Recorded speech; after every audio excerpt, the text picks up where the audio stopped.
बिस्मिल्लाहिर्रहमानिर्रहीम। अस्सलाम वालेकुम व्यूवर्स, मैं वेलकम करती हूँ आपका अपने यूट्यूब चैनल ड्रेसिंग मेनिया पर। आज मैं आपके साथ स्लीव्स की एक डिज़ाइनिंग शेयर करने जा रही हूँ। बेसिकली मेरा चिकनकारी का ड्रेस है, जिसके साथ कंट्रास्ट में भी मैंने जो फैब्रिक लिया है वो प्रिंटेड भी है और इसके ऊपर चिकनकारी का भी इफ़ेक्ट है। यहाँ पे ये कपड़े की कन्नी है, यानी लंबाई वाला हिस्सा है, और ये कपड़े की चौड़ाई है। अगर आप इस कपड़े की चौड़ाई पूछेंगे तो तकरीबन 40 इंच के करीब थी। अब यहाँ पे मैंने 1.5 इंच चौड़ी पट्टियाँ इसके अर्ज़ के हिसाब से लेनी है। पहले मैंने इसे एक दफ़ा फ़ोल्ड किया, फिर दूसरी दफ़ा, ताकि इसे काटने में आसानी हो, क्योंकि इस कपड़े को ना तो हम खींच के फाड़ सकते हैं और ना ही इतने चौड़े फैब्रिक पे लंबे लंबे निशानात लगा के हम कट कर सकते हैं। तो यहाँ पे मेरे पास ये जो बोर्ड है, इसके 3 बॉक्सेस बराबर हैं 1.5 इंच के। तो मैं इसको ऊपर और नीचे से बैलेंस करने के बाद यहाँ पे निशानात लगा दूँगी चॉक की मदद से, और जितनी पट्टियाँ मुझे चाहिए होंगी उतनी मैं यहाँ से कट कर लूँगी। जो डिज़ाइन मैंने कंप्लीट किया है उसके हिसाब से मुझे तकरीबन 6 पट्टियाँ यहाँ से काटनी पड़ी। थोड़ा सा बचा है, अगर आपके पास भी 40 इंच चौड़ा फैब्रिक है तो। यहाँ पे अब निशान लगा के मैंने रोटरी कटर से इसलिए कट नहीं किया कि चिकनकारी ओवरलैप होके बहुत ज़्यादा मोटी हो जाती है। अब यहाँ पे मैंने इन पट्टियों को इस तरीके से स्टिच करना है कि इसका एक हिस्सा मैंने तिकोना कट किया है। यहाँ पे ये जो टूल आप मेरे हाथ में देखेंगे, ये बायस टेप मेकिंग 18 नंबर का टूल है। ये 4 टूल्स का सेट होता है। इसकी डिटेल्ड वीडियो मेरे चैनल पे मौजूद है। इसके एक सिरे से हमें कपड़ा गुजारना होता है और दूसरे सिरे से ये इस तरह से पट्टी बन के निकल आती है। अब हर पट्टी को हम इस तरीके से दोनों कॉर्नर्स मोड़ने लगे तो काफ़ी टाइम लगता है। ये ऑल है, ऑल की जगह हम नीडल भी इस्तेमाल कर सकते हैं। ये आगे से पॉइंटी होता है। यहाँ से हम लोगों ने इस तरीके से ये पट्टी निकालनी है, थोड़ा सा आगे की तरफ निकाल के। ये जो तिरछान है बेशक इसे यहाँ कट कर लें या फिर एज इट इज़ आप स्टिच कर लें। इस टूल की मदद से दोनों किनारे हमारे जो होते हैं, जब हम इसे आयरन करेंगे आप अभी देखेंगे तो फोल्ड हो जाते हैं। यहाँ से ये बैलेंस होना चाहिए। इसको तो टू एंड फ्रो थोड़ा करके बैलेंस कर लीजिएगा। और जब हम इसे प्रेस करते हैं तो एक जितनी चौड़ी पट्टी फोल्ड होकर निकलती है। अगर हमारी पट्टी थोड़ी टेढ़ी भी कटी होती है तो इसका जो बॉटम है, जो बाहर की तरफ नज़र आना होता है, वो एग्जैक्ट एक जितना चौड़ा बनता है। मैं आपको यूँ रख के दिखाती हूँ ज़रा। आप बेशक इसको उलट के यूँ प्रेस करते जाएं थोड़ी सी स्टीम आयरन की मदद से, और इजीली ये लंबी लंबी पट्टियों को आराम से बायस बना देता है। बायस मतलब जो आपको पाइपिंग मिला करती है बाज़ार से, इस तरह फोल्ड हुई। अब हम इसे मज़ीद एक दफ़ा और फोल्ड करके क्रीज़ बना देंगे। अच्छा, चूँकि ये चिकनकारी का फैब्रिक है, किसी पोर्शन पे एम्ब्रॉयडरी किसी पे नहीं, तो हो सकता है सिलाई करते हुए थोड़ा इधर उधर हुआ हो, लेकिन अगर हम सिंपल फैब्रिक पे ये बनाएंगे तो एग्जैक्ट एक पट्टी। अच्छा, वैसे भी उसको हम उल्टी तरफ से इस्त्री करके पलट के सीधा कर सकते थे, ये नहीं पलटी जा सकती थी क्योंकि इस पर एम्ब्रॉयडरी हुई हुई है। अब इसको मैं बराबर बराबर रख के दोनों सिरे अंदर की तरफ दबा के और ये पट्टियाँ तैयार कर लूँगी। इसे अभी हम साइड पे रखते हैं। अच्छा, लेकिन इससे पहले देख लें कि ये पट्टी 1/2 इंच से थोड़ी सी छोटी है। अगर हम कम फैब्रिक लेते तो और बारीक बनती। अच्छा जी, अब हमने सिंपल सादा कलर का यानी जो सादा प्लेन फैब्रिक है रेड कलर का, वो लिया है और रेप पट्टियाँ कट करनी है। अच्छा, मैंने यूँ फोल्ड करके उसको तिरछा एक के ऊपर एक ही फैब्रिक रहने दिया है, और मेरे पास ये जो स्केल है ये 1.25 इंच चौड़ा है और 1.25 इंच पट्टियाँ बिल्कुल ठीक रहती हैं। चॉक की मदद से निशानात लगा लूँगी इस तरीके से, और इन पट्टियों को मैं इजीली ऐसे ही कट कर लूँगी। ये मुझे बहुत ज़्यादा पट्टियाँ चाहिए, तकरीबन आधा गज़ कपड़े में ये पट्टियाँ मैंने कट कर ली थी और गोल डोरियाँ बनानी हैं, क्योंकि जितनी चपटी डोरियाँ हैं उससे यानी 1 गुना, अगर फ़र्ज़ करें कि 2 हिस्से हमारे पास चपटी डोरियों के थे तो 3 हिस्से हमें गोल डोरियों के चाहिए होंगे। थोड़ा सा आगे चल के मैं वाज़े कर दूँगी जब डिज़ाइन कंप्लीट करेंगे। अब हमने सिंगल फुट कर दिया है और ये डोरी है मेरे पास, डोरी पाइपिंग वाली। इसको एक सिरे पे नॉट लगा लेते हैं। अच्छा, ख्याल ये रखना है कि पट्टी उरेब ही लेनी है, सीधी नहीं लेनी, वरना पलटने में बहुत दुश्वारी हो जाएगी। इसके यहाँ पे पट्टी के सेंटर में ये डोरी रख के इसको यूँ गोल घुमा लेंगे। साइड वाले हिस्से बराबर कर लीजिएगा। हल्का सा वी शेप में स्टिच करते हुए डोरी के बराबर शुरू का जो आधा हिस्सा है ना, उसको यूँ तिरछान से बाहर से खुला अंदर की तरफ लाते हुए स्टिच करते हुए लाएं, और फिर जो हमारे पास डोरी है, डोरी के साथ साथ हम लोगों ने स्टिच करना है। इससे ये फ़ायदा हो जाएगा कि एक जितनी चौड़ाई की आपके पास गोल डोरियाँ तैयार हो जाएंगी। हाथ की मदद से एडजस्ट करना चाहते हैं तो कीजिए, और बड़े एहतियात के साथ सिलाई लगानी है, रफली सिलाई या नहीं लगानी। अच्छा, अब क्या करना है, जितना चौड़ा स्पेस हमने छोड़ा है डोरी का, उसे 2 गुना ज़्यादा कपड़ा रख के एक्स्ट्रा फैब्रिक यहाँ से कर देंगे कट, और फिर यहाँ से हमने सिलाई यूँ तिरछी लगाई थी ना, इसके अपोजिट डायरेक्शन में यूँ हमने इसकी कटिंग कर लेनी है। अब जो आपको टूल नज़र आ रहा है लूप टर्नर, 1-2 दफ़ा पहले भी मैं आपको दिखा चुकी हूँ। ये इस तरीके से ओपन होता है। जो हिस्सा हम सिलाई करते हुए सीधा ले गए थे, उसके अंदर से इसे इसके लूप वाले हिस्से को खोल के धंसाना है। ये आराम से इसके अंदर पाइप से निकल जाता है और इसे यूँ गुजार लेंगे। अब जो सिरा हमने खुला छोड़ा था, इसका एक फ़ायदा तो ये है कि इस हुक को थोड़ा सा नीचे ला के इसका खुला वाला हिस्सा इसमें फंसा के और दूसरी तरफ से कपड़े को खींच के ऐसे हुक को बंद कर देना है। और दूसरा इसका फ़ायदा ये है कि आराम से यहाँ इस टूल की मदद से आराम से कपड़ा आराम यहाँ पे अंदर की तरफ चला जाएगा। और हम रे पट्टी का फ़ायदा ये हो गया कि जितना ज़्यादा कपड़ा हमने इसके अंदर स्पेस सिलाई के बाद छोड़ा था ना, वो इसके अंदर चला गया और एक जितनी मोटी डोरी इसमें से निकलेगी, यानी वो ऐसी नहीं होगी कि अंदर से खाली खाली है। अब हमने बाजू की चौड़ाई के बराबर फैब्रिक लिया। ऊंचाई देखिए 1-1 इंच के गैप से मैंने 5 निशानात लगाए स्केल की मदद से और पेंसिल की मदद से। मेरा ये स्केल 1 इंच चौड़ा है। अब मैंने एक हिस्सा उठा के यूँ तिरछा किया और इस तिरछान के ऊपर पहले मैंने एक लाइन ड्रा कर दी है। अब आती है बारी असेंबलिंग की। ये ध्यान से देखने वाली बात है किस तरीके से ये चटाई की तरह डिज़ाइन बनेगा, देख लीजिएगा। 1-1 इंच की चौड़ाई पे निशानात लगाने। अब यहाँ पे जो निशानात हैं उसके जो सीधी लाइन है बिल्कुल बाजू की चौड़ाई के बराबर, उस पे हमने पहले वाले हिस्से पे UHU साइडों पे लगानी है, बीच में कहीं नहीं लगेगी। सिलाई का सारा मार्जिन एक तरफ रखना है आपने, ये नहीं कि एक पट्टी की सिलाई का मार्जिन ऊपर आ रहा है एक नीचे आ रहा है, इससे भी काम में नफासत आती है। फिर जो दूसरी लाइन है उस लाइन के ऊपर वाला हिस्सा इस पट्टी के ऊपर वाले हिस्से से मैच करना चाहिए और फिर इसी तरीके से हम तीसरी पट्टी पे लगा देंगे। अगर ये सीक्वेंस का ध्यान रखेंगे ना आप, ऐसा नहीं है कि एक पट्टी आपने निशान के ऊपर रख दी एक निशान के नीचे, तो वो एक जितना गैप नहीं आएगा। और तीसरी वाली पट्टी जो होगी वो हमने ये देखें जहाँ पे पेंसिल से मैंने सीधी लाइन ड्रॉ की हुई है उसके नीचे वाले हिस्से से पट्टी का सिरा या सर वाला हिस्सा अटैच होगा। ये 3 पट्टियाँ अटैच हो गई। इसके बाद हमने गोल डोरियाँ लेनी हैं, पहले वो भी चौड़ाई के रुख पे हम इसके साथ अटैच करेंगे। अब जो ये 2 पट्टियों के बीच का स्पेस है इसका सेंटर समझ लीजिएगा। इसको मैं पहले मार्क नहीं कर सकती थी, ये पट्टियाँ लगती ही तभी सेंटर पता चलता। तो डोरी की कोशिश करनी है कि सिलाई वाला हिस्सा नीचे चला जाए और इस तरह चौड़ाई के रुख पे इसे हमने डोरियों को दोनों सिरों पे अटैच करना है। अच्छा, वाइट वाली पट्टियाँ 3 लगी हैं, ये रेड गोल्ड डोरियाँ जो ना ये 4 लगेंगी चौड़ाई के रुख पे। पहले ये सेंटर में और फिर एक नीचे की तरफ एक ऊपर की तरफ। सेंटर का ध्यान रखना ज़रूरी है, नहीं तो फिर वही वाली बात है, बॉक्सेस नहीं बनेंगे जो हमने बनाने हैं।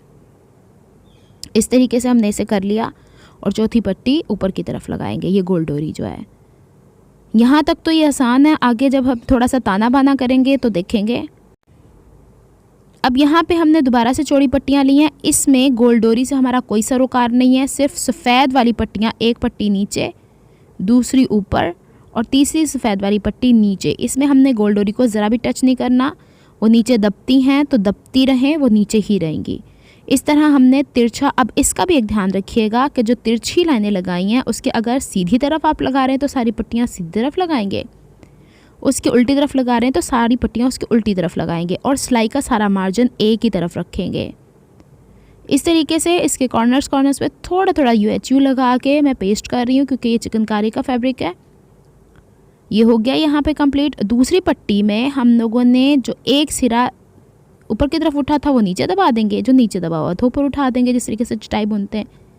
लेकिन डायरेक्शन हमने स्लांट रखी हुई है, तिरछी रखी हुई है, तो हम लोगों ने इसे तिरछा ही यूँ इस तरीके से रखते हुए जाना है और आराम से। ऊपर से मैं थोड़ा सा इसलिए बढ़ा रही हूँ, मुझे लग रहा था कि ऊपर वाला डिज़ाइन कंप्लीट नहीं होगा, लेकिन आपने जो मैंने पट्टी आपको एक पूरी 5 इंच की बताई है ना, उससे बनाएंगे तो बिल्कुल एग्जैक्ट आएगी जैसे कि मैंने आपको बताई है।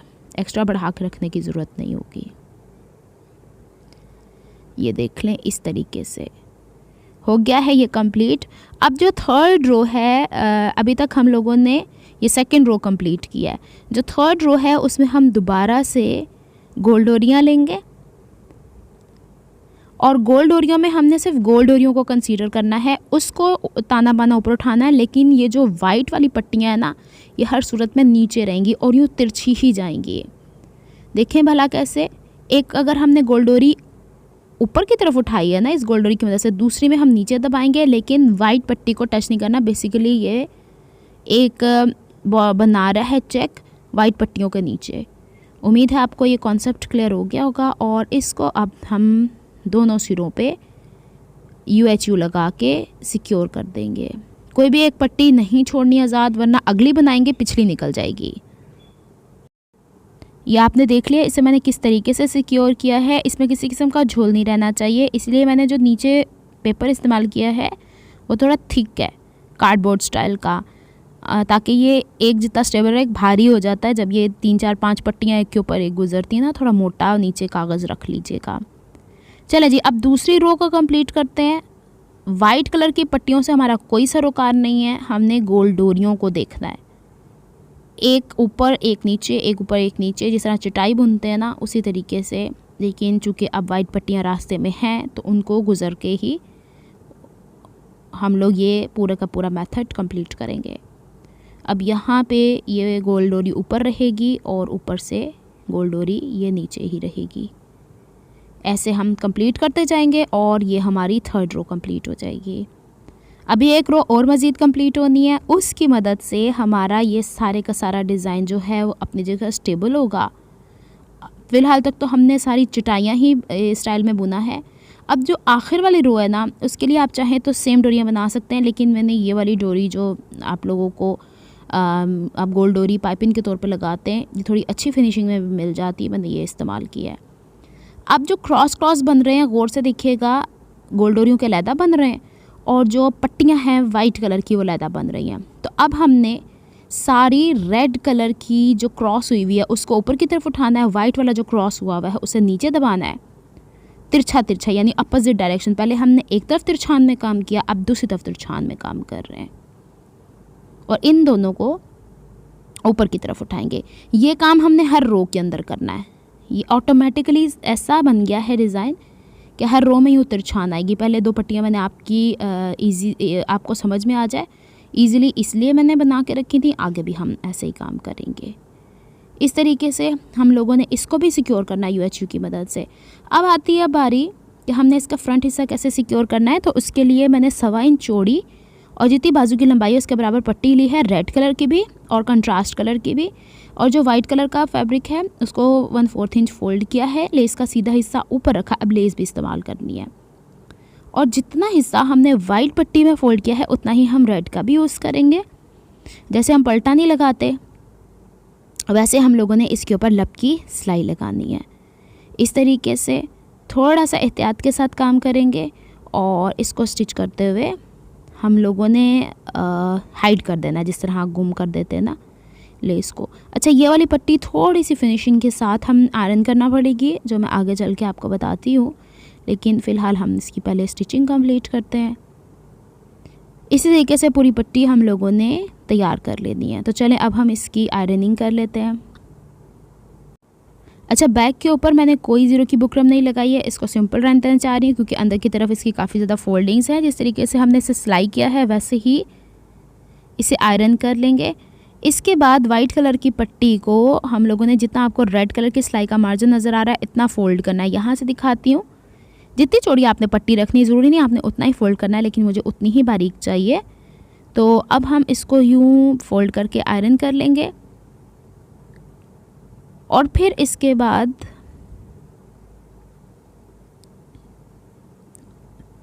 ये वाली लुक आ रही है इसकी। रेड वाले फैब्रिक को इसके ऊपर यूँ पलटेंगे अब की दफ़ा।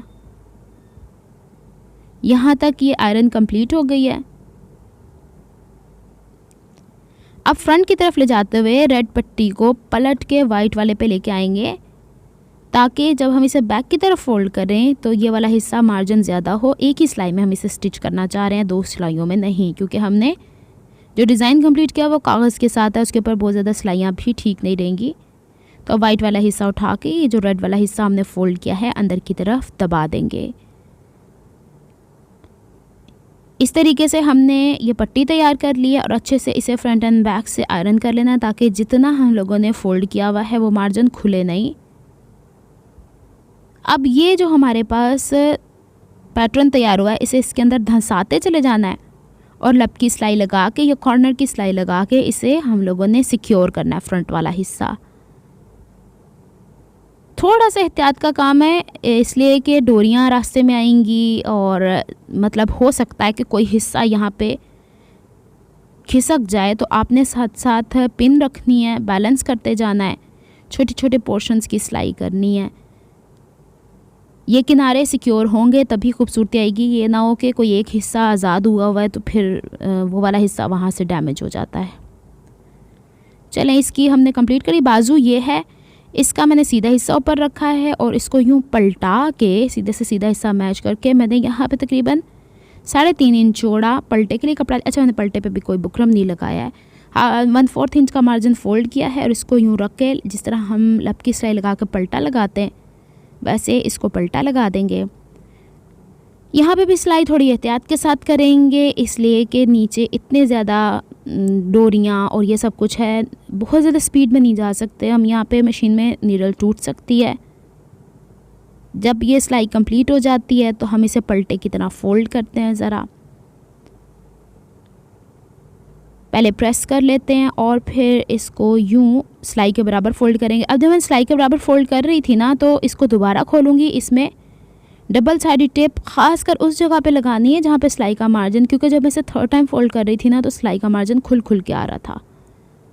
इससे क्या फ़ायदा हो जाता है ना कि एक तो स्टेबिलिटी मिल जाती है हमारे ये जो पलटा होता है, दूसरा ये कि वो जो सिलाई का मार्जिन है वो फिर इसके अंदर से झलकता नहीं। और वैसे भी आप देखें नेट टाइप का चिकनकारी है पूरी की पूरी, तो इसमें ऐसे कोई फ्लॉज होने नहीं चाहिए।